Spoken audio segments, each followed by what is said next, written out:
Seja bem-vindo ao Analisa, o podcast da Rádio e TV Unicamp, um espaço para o debate e análise de temas relevantes, sempre com a participação de especialistas da comunidade acadêmica da Unicamp. O assunto de hoje é o SUS, o Sistema Único de Saúde. Eu sou Web Rios e aqui no estúdio da Rádio Unicamp participa do Analisa sobre o SUS o professor da Faculdade de Ciências Médicas, Gastão Wagner de Souza Campos, que participou da implementação do SUS e está à frente da campanha Saúde é Independência, Unicamp e SUS. Obrigada, professor, pela sua participação. Eu que agradeço, o convite de vocês. A campanha do Grupo de Estudos e Ação em Saúde Pública do Instituto de Estudos Avançados propõe a defesa do SUS como forma de defender o direito à saúde. Ela quer mostrar como o SUS está presente nos serviços de saúde da universidade e valorizar a história de pessoas que atuaram na sua implementação. Foi produzido um documentário que fala dessa história, das conquistas e desafios do SUS. E essa campanha envolveu também os estudantes de medicina do Centro Acadêmico Adolfo Lutz, que participaram da criação da identidade visual. Professor, são 32 anos de existência do SUS e ainda hoje é importante defender o SUS. Por quê? O SUS é uma política pública muito generosa, muito solidária e um pouco estranha à cultura brasileira, né? A gente tem um país com um grau de desigualdade muito grande e uma certa dificuldade crônica da sociedade, do Estado, dos políticos, de atenuar essa desigualdade em várias áreas, né? E o SUS, nesses 32 anos, conseguiu muito. É uma das políticas públicas nossas que, apesar dos problemas, tem vários problemas, produziu equidade, né? Conseguiu chegar perto, de forma capilar, de forma enraizada, nos setores mais carentes da população brasileira. Nesses 32 anos mudou muita coisa. Só que o SUS fere interesses, né? Interesses de grupos médicos, de grupos empresariais, rema contra a maré no sentido de ser uma política pública e não o mercado que vai brindar, garantir o atendimento para a maior parte da população brasileira. Então o SUS, apesar dos benefícios sociais, sanitários que tem trazido à população brasileira, tem muito adversário, tem muitos inimigos, né? Então a luta pelo direito universal à saúde depende do nosso eterno ativismo.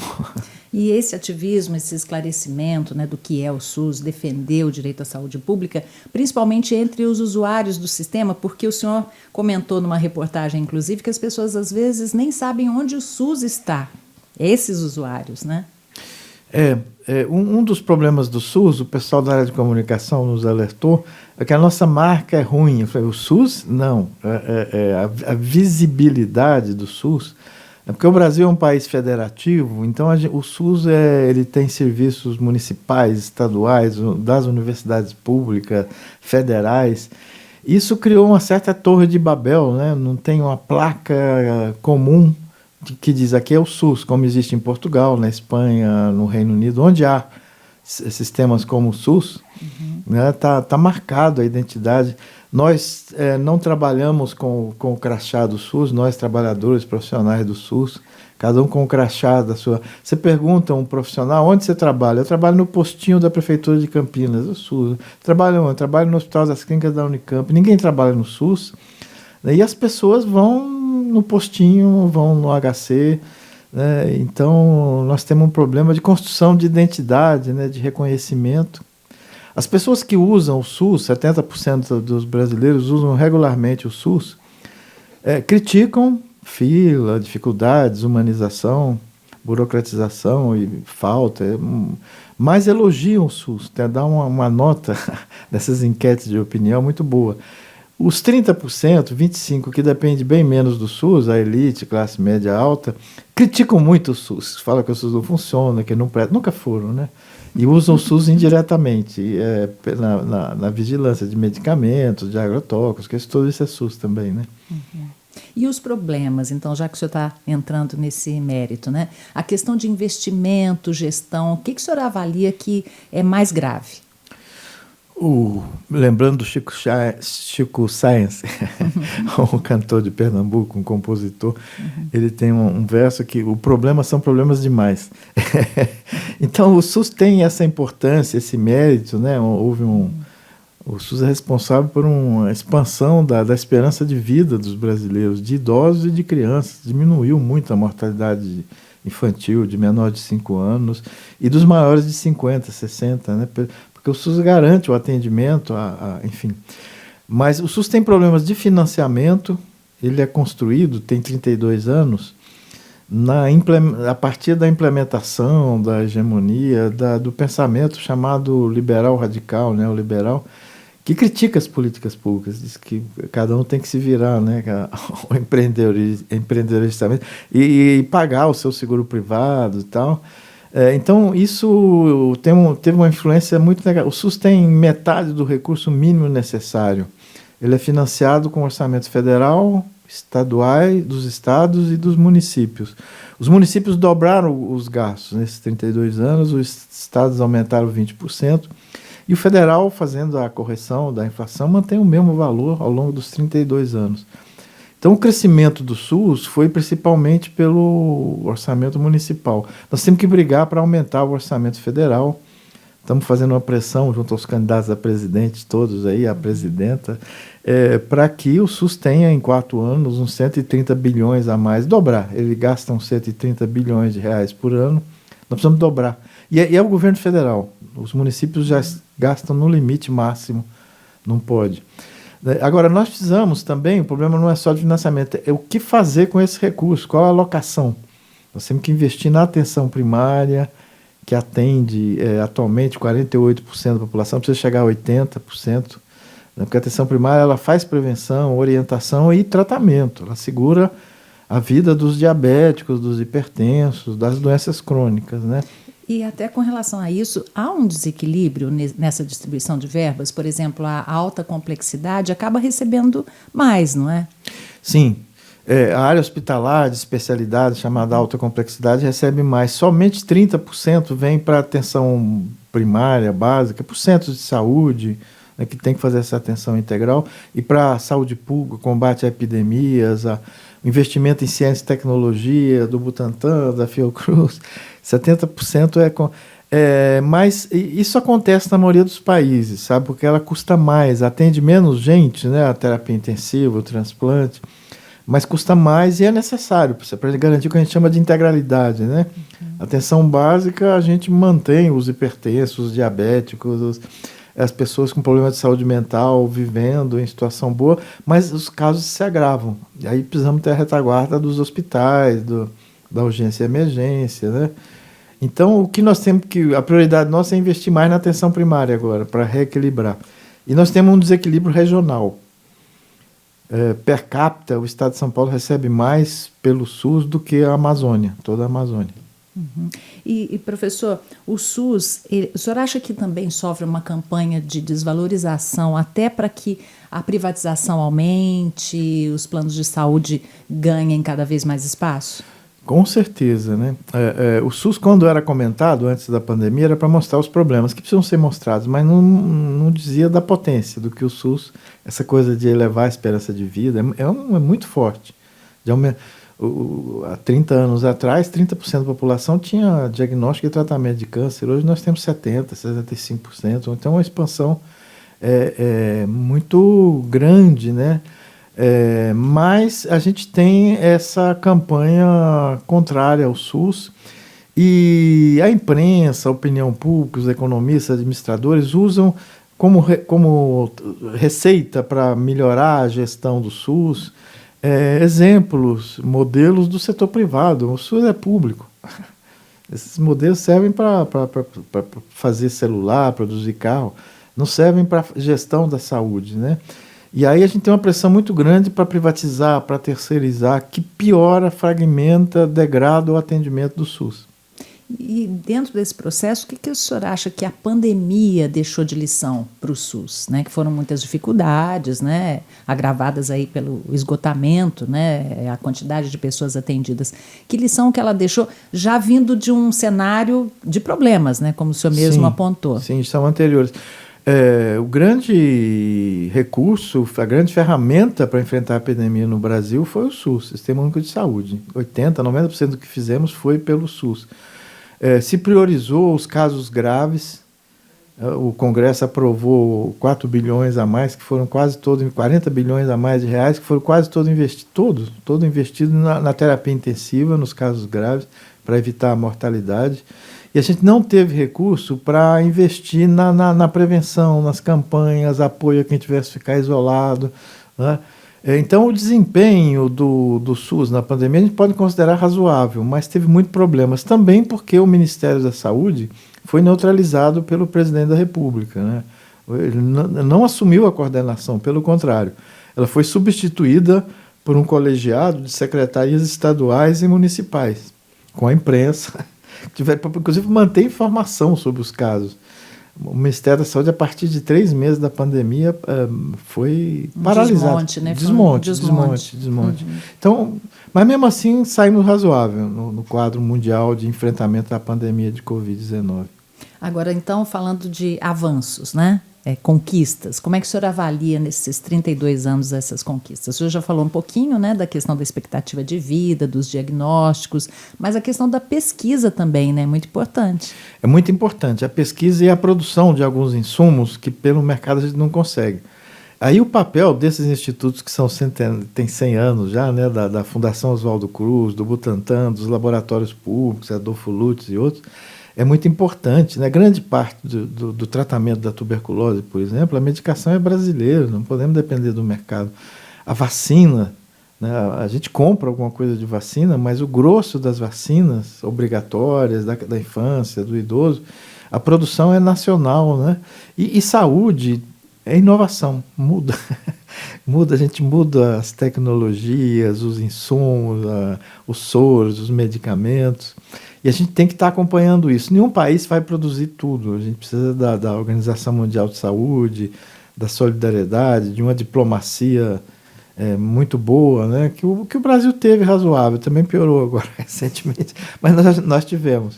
Então, esse tema da ciência e tecnologia é muito importante, das universidades públicas, né? A formação de pessoal, como a própria Unicamp tem um papel importante nisso. Agora, professor, falando um pouquinho desse documentário, né, que foi produzido, né, durante essa campanha, eu assisti um trecho, está muito emocionante, muito tocante, e ele fala muito da atenção básica e da prevenção. Então, eu queria que o senhor falasse um pouquinho sobre esse trabalho que, justamente, na minha opinião, é uma atenção essencial até para desafogar, né, os outros atendimentos, inclusive de alta complexidade. Isso, esse conceito de atenção primária, atenção básica, foi desenvolvido há uns 80 anos atrás, principalmente no Reino Unido, depois Suécia, Canadá.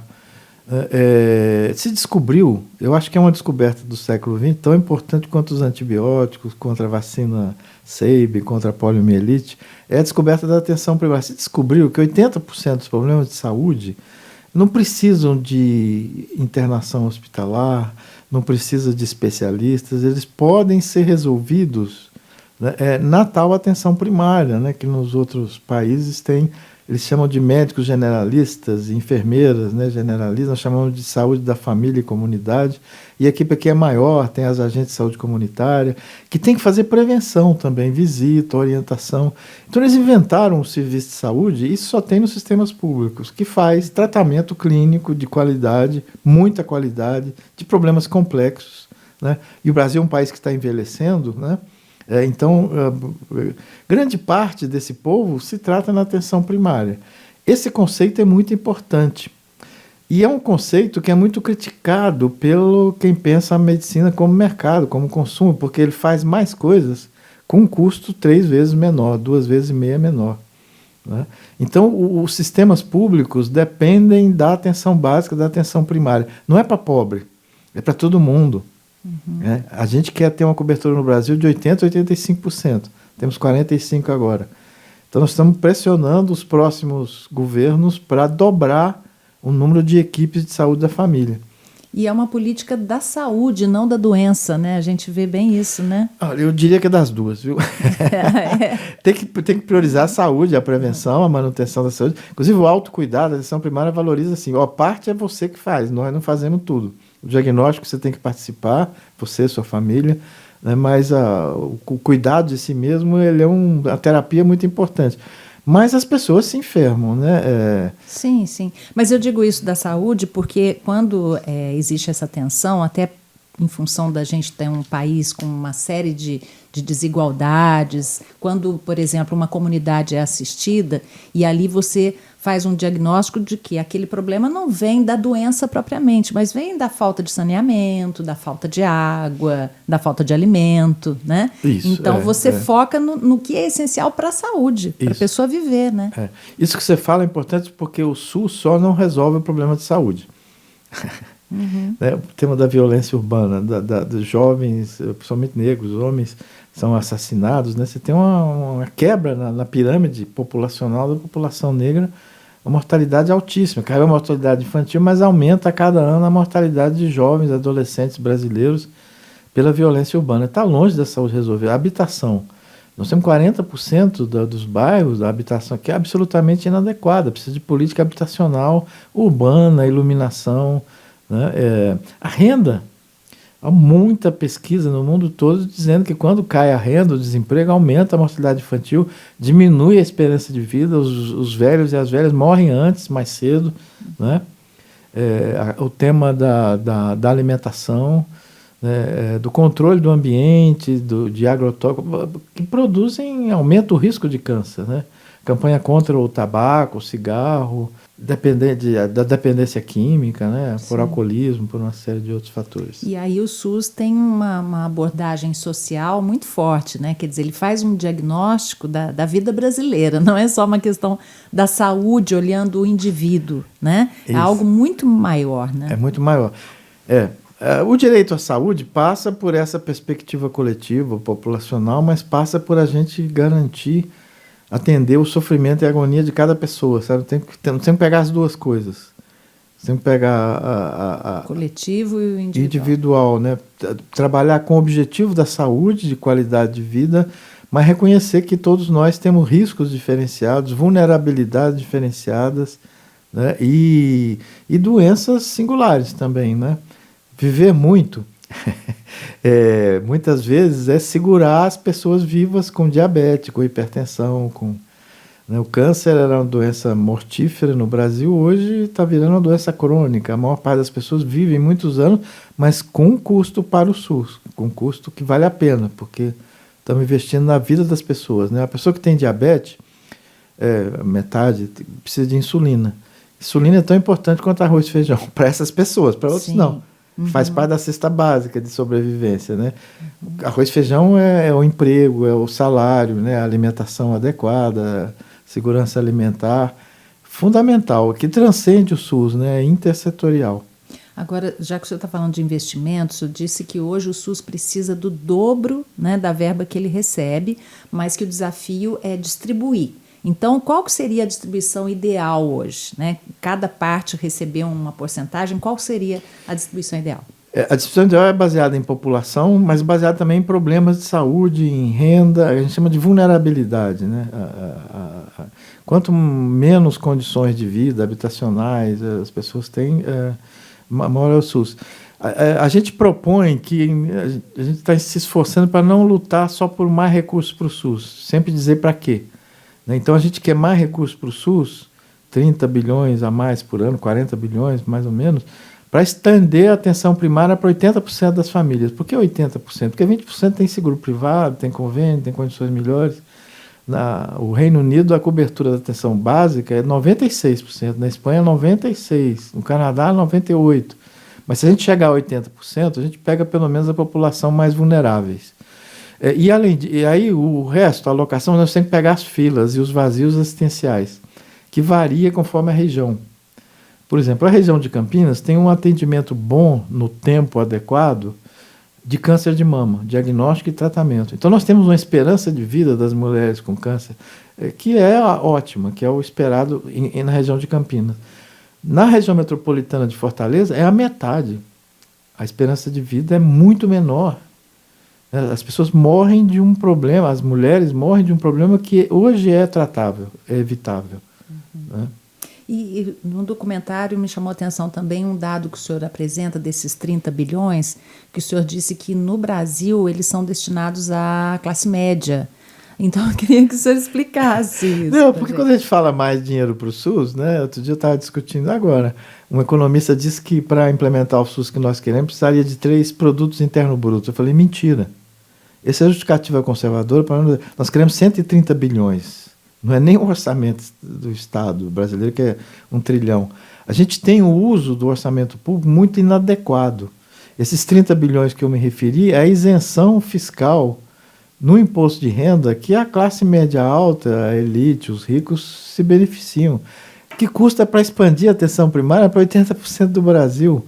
Então, assim, uma parte grande do orçamento, principalmente federal, mas não só, é gasto com isenção fiscal, com as emendas. Né? A gente gostaria que as emendas só fossem aprovadas se estivessem vinculadas a algum projeto do SUS. Né? Essas emendas parlamentares não pode ser secreta e a gente cobra mais do deputado se transformar, a deputada numa espécie de padrinho de prioridades aqui na região de Campinas, na região de Fortaleza, e não o que sai da cabeça dele e do prefeito, mas o que está no nossa programação, nessas filas, para resolver esses estrangulamentos de atendimento.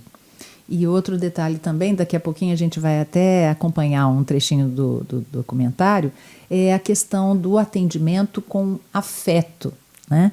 Que é um diferencial, né, professor? O SUS tem um slogan antigo, né, que chama Humaniza SUS, né? O pessoal fala, como é? Já é humano, é feito por humanos, sim, mas humaniza no sentido de cuidado, né, de afeto. A gente tem racismo no SUS, a gente tem uma burocratização, a gente tem desrespeito à população pobre muito grande, muito grande. A gente tem pesquisas mostrando isso. Né? Mulheres pretas, no pré-natal do SUS, os médicos, as enfermeiras fazem 2 perguntas por atendimento. Se a mulher é branca, faz 5, 6. Não é porque a mulher branca, só porque é branca tem mais grave, é a discriminação. A gente vai conversar com os médicos e enfermeiras, fala, não, porque elas não têm formação, não têm, já sabemos que as pretas não têm. Um preconceito contra o outro, né? Sim, é um preconceito do racismo e outro de que se a pessoa não fez curso, mas sabe cuidar de si mesmo, sabe das suas dores, do seu sofrimento, dos seus hábitos, né? Não tem justificativa. Então, esse tema da qualificação do atendimento, do cuidado das famílias, das pessoas, é muito importante. Isso passa pelas próprias faculdades de medicina, a formação do profissional, né? Sim. Uma coisa que melhorou no SUS nos últimos 15, 20 anos, a Unicamp é parte disso, a gente está fazendo uma reforma na formação da área da saúde, dos currículos, das práticas de enfermagem, de medicina, de fonoaudiologia, de fisioterapia, de psicologia.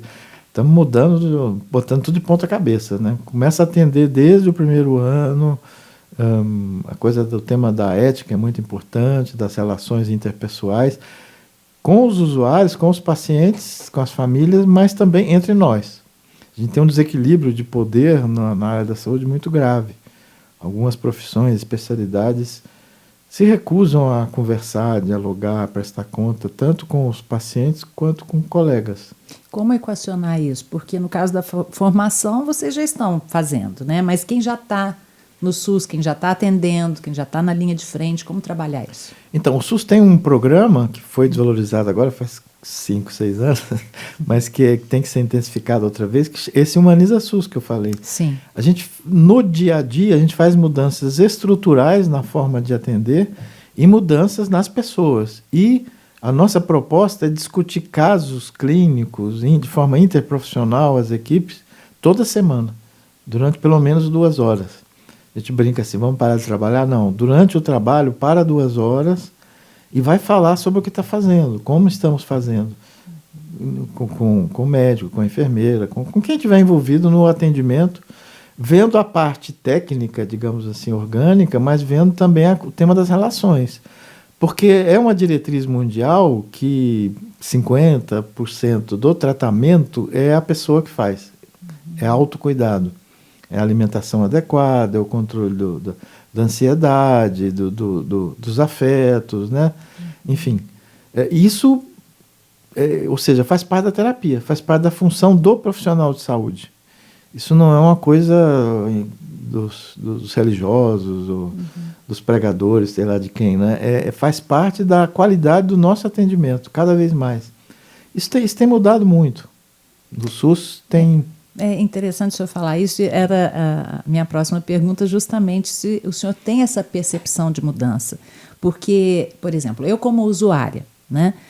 Muitas vezes a gente ouve num plano de saúde aquela questão assim, esse plano de saúde está parecendo o SUS porque está atendendo mal, e aí a pessoa vai para o SUS e é bem atendida, e é surpreendida, né? E às vezes até deixa de frequentar o plano de saúde porque foi melhor atendida no SUS, né? Existe essa percepção dessa melhoria? Percepção, existe pesquisas, né? A Fiocruz fez uma pesquisa sobre nascer no Brasil, uma grande pesquisadora mulher com equipe grande, e a gente vê assédio nas maternidades públicas e privadas. Em torno de 20% das mulheres ainda são assediadas. Essa pesquisa foi feita há alguns anos atrás, era pior. Há 15 anos atrás era 30 e tantos por cento, já baixava para 20%. Queremos zerar isso, né? Mas assédio... E quem faz esse assédio são os profissionais de saúde. Em geral, médicos. Prenderam um anestesista agora, que é o crime, né? Aí passou do assédio para o crime direto. Uhum. Mas isso acontece. Agora, o SUS tem investido muito nessa coisa da inter-relação, da subjetividade, diminuir a agressividade e a violência, sabe? Da sociedade com os profissionais de saúde e também dos profissionais nossa com os pacientes, com as famílias, com todos os nossos preconceitos. Tudo isso vai junto, né? Por isso que essa coisa de conversar sobre isso é o que nos alerta, né? Boa parte desse racismo, dessa agressividade é cultural, né? Você tem medo de pobre, acha que todo negro se transfere, né? Não tem educação, por exemplo, não tem formação, não tem civilidade, não sabe tratar os outros. É um preconceito, é racismo, né? E é preconceito com pobre, enfim. Isso tem que ser trabalhado cotidianamente, não para passar pito nos outros, sabe? Mas como... Agora, o papel da Unicamp, né? O HC, um hospital de referência, importantíssimo para o país, né? Não só aqui para a região. Como é que o senhor avalia, né, essa relação com o SUS? Temos que melhorar muito. O SUS é muito fragmentado, não é culpa da Unicamp.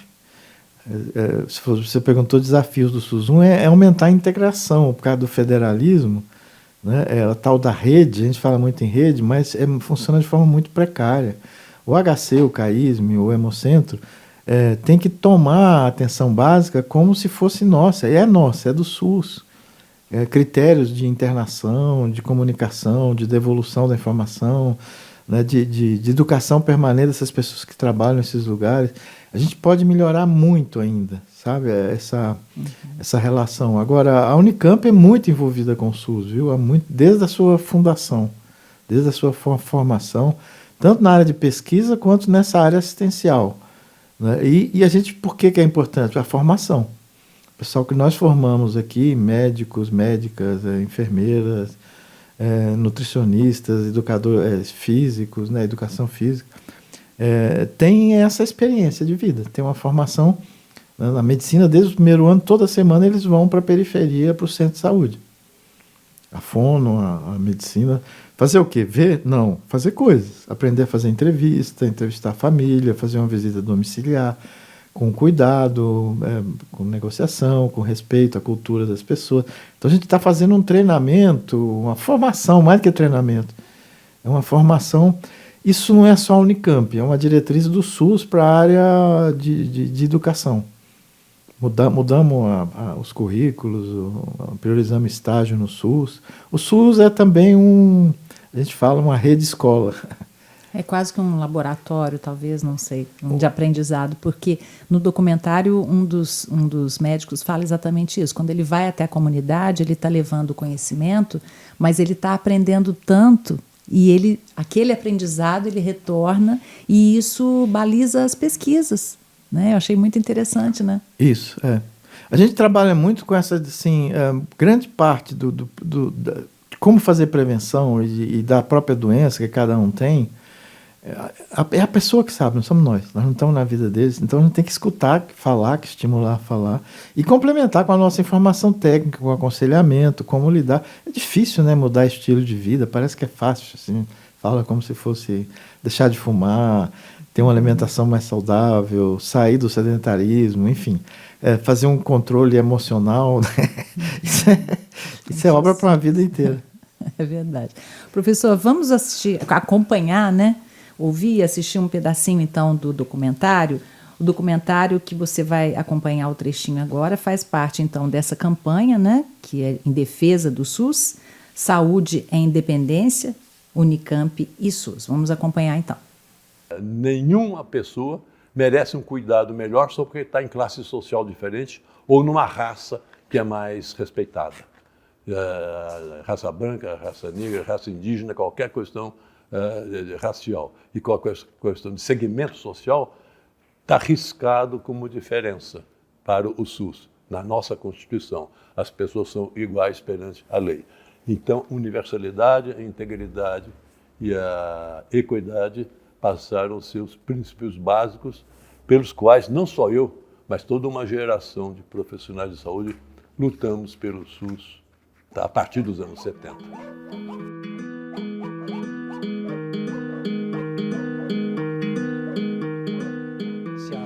O SUS tem uma potência de fazer muito mais do que faz. Precisamos investir, precisamos aumentar o investimento.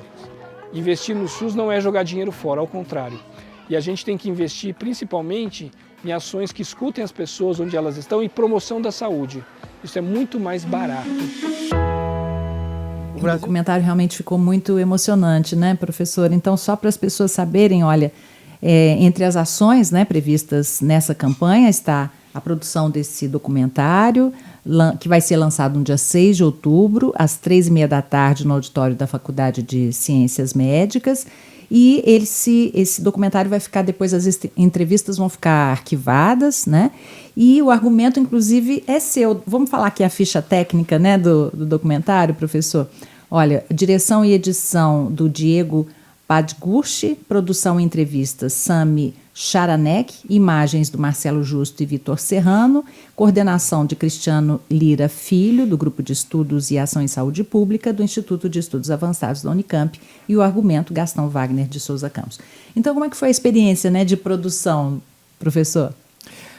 Foi muito interessante, partiu de um convite do Cristiano, né, que é um professor da engenharia e está dirigindo esse IDEA, né, o Instituto de Estudos Avançados, e ele me chamou e falou: Gastão, queremos comemorar essa independência para além de pensar a independência como construção da república e da liberdade, né?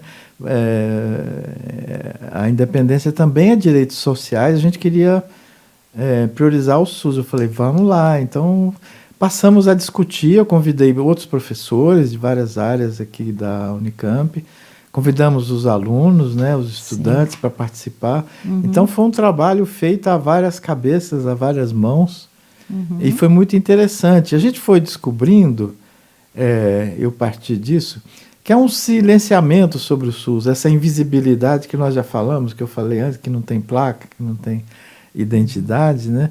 E que a Unicamp tem muito a ver com o SUS, né? Nós identificamos assim 3 planos, né? Que a Unicamp tem um grande envolvimento. Um na construção do SUS, o mais antigo, na formação. O SUS teve um movimento sanitário muito forte nos anos 70, 80, 90, até hoje, que defende o SUS, apesar de todos os ataques que ele sofre, né, que envolve profissionais, gente de bairro, feministas, movimento negro, enfim, tem vários setores que se agregam em torno da defesa do direito à saúde, né? E o SUS tem fundadores, formuladores, né? Um deles é o professor Sérgio Aroca, que era professor da Unicamp, depois foi para a Fiocruz. É um grande formulador, um dos líderes. A gente tem o Nelson Rodrigues dos Santos, Nelson, né? Foi secretário municipal de Campinas, estadual, trabalhou no Ministério. É um formulador importante, enfim. Então a gente tem a ver com essa construção e depois implementação do SUS, né? Eu mesmo tenho trabalhado com isso, os professores, funcionários, enfim. Um outro plano é o da formação. A gente forma, a Unicamp, residentes, especialistas em várias áreas, saúde mental, medicina, reabilitação, enfim. Graduação, temos vários cursos de graduação. E o outro plano, né, é o plano junto desse da formação da pesquisa, né, acho que grande parte da pesquisa da área da saúde da Unicamp, grande parte, 2/3, é pesquisa feita no SUS, para o SUS, vinculada ao SUS, com equipes da Universidade, do SUS, do Fiocruz, dos institutos Butantan, por aí, dos laboratórios públicos. E o terceiro plano é o assistencial, né? A Unicamp, na tal da alta complexidade, a gente tem um papel muito importante, o HC, mas temos também um papel importante da tal atenção primária. Nós somos formuladores, usamos para formar os nossos alunos, fazemos pesquisa sobre efetividade, como organizar a atenção primária, estamos na comunidade, isso aparece no documentário, né? Então, assim, vamos fazer um documentário sobre a Unicamp e o SUS. E vamos ver se circula um pouco mais essa discussão sobre o anônimo SUS, né? Que todo mundo usa, mas pouca gente reconhece quando está. E essa atenção de prevenção também, chamar mais atenção para ela, né? Para que as pessoas procurem também, não só naquele momento em que elas estão, né, numa situação mais complicada. Eu falo isso por conta do ambulatório, por exemplo, de antitabagista, o atendimento àquelas pessoas que querem parar de fumar. Numa das entrevistas que nós fizemos com a professora que estava coordenando na época, ela até comentou, olha, as pessoas precisam conhecer, saber que tem um espaço aqui, que elas podem vir aqui para terem orientação, para poder parar de fumar de uma forma realmente eficaz. Quer dizer, existem na Unicamp muitos serviços, no HC também, né, com essa característica, né, desse atendimento de prevenção, e que as pessoas precisam saber, precisam conhecer. Sim, sem dúvida. Sem dúvida. É por aí, né, professor? Por aí. Professor, olha, eu agradeço muito a sua participação aqui, parabéns pela campanha, né, que as pessoas conheçam mais o SUS, porque saúde é independência, né? Mais do que outras coisas. Sim, e eu quero agradecer aos estudantes, você viu que gracinha, eles fizeram a arte, toda a composição dos painéis, dos cartazes. A identidade visual toda, né? Identidade visual tão linda, né? Sim. O fundo são símbolos do SUS em várias cores, com a Unicamp em defesa da vida, a Unicamp em defesa do SUS. Pegando os princípios, né, da universalidade, integralidade, né? E se entusiasmaram, um grupo muito grande de alunos, de alunas. Então eu queria deixar também reforço ao trabalho deles. Trabalho conjunto bem bonito, né? Professor, muito obrigada então pela participação. Fica aí o convite, né, para que as pessoas acompanhem o documentário. Esse documentário depois ele vai ficar nas redes sociais, vai ficar disponível também? Como é que vai ser? Vai ficar nas redes sociais, a gente vai botar nos sites da Unicamp, eu não sei ainda, mas vão ser divulgados.